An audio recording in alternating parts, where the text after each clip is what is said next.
Good morning guys, welcome back to my new mini blog. সকালে হাঁটতে যাওয়ার সময় দেখতে পেলাম গরুগুলো খুব সুন্দর ঘাস খাচ্ছে। তারপরে এই পিঁপে গাছটায় আমার চোখ গেল। পিঁপেগুলোকে তো দেখে আমার মাথাটা বনবন করে ঘুরলো। যাই হোক, পিঁপে দেখার পর বাড়ি এসে এই বিস্কুটটা দিয়ে আজকের টিফিনটা সেরে নিলাম। তারপরে হেডফোনে গান শুনবো বলে অনেকক্ষণ ধরে হেডফোনটাকে খোঁজাখুঁজির পর হেডফোন পাশ থেকে বলল, আমি এখানে। বাবু হেডফোন খুঁজে খুঁজে পাগল হয়ে গেছে। দিন রাত গান শোনার পর তাকে এখানেই ফেলে রাখে। হেডফোনে গান শোনাবে? তুই চুপ কর, বেশি বক বক করে বকছি। এর সঙ্গে ঝগড়া করার পর তারপর আমি চলে গেলাম আমাদের গাছের পিয়ারা পাড় বলে। আর এইদিকে দেখো লেবুটা তো পেকে একদম হলুদ হয়ে গেছে।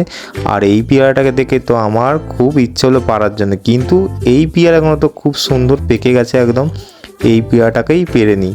তারপরে এই পেয়ারাটা পাড়ার পর খেতে শুরু করে দিলাম। আর এরকম মিনি ব্লগ দেখতে চ্যানেলটি সাবস্ক্রাইব করো। বাই।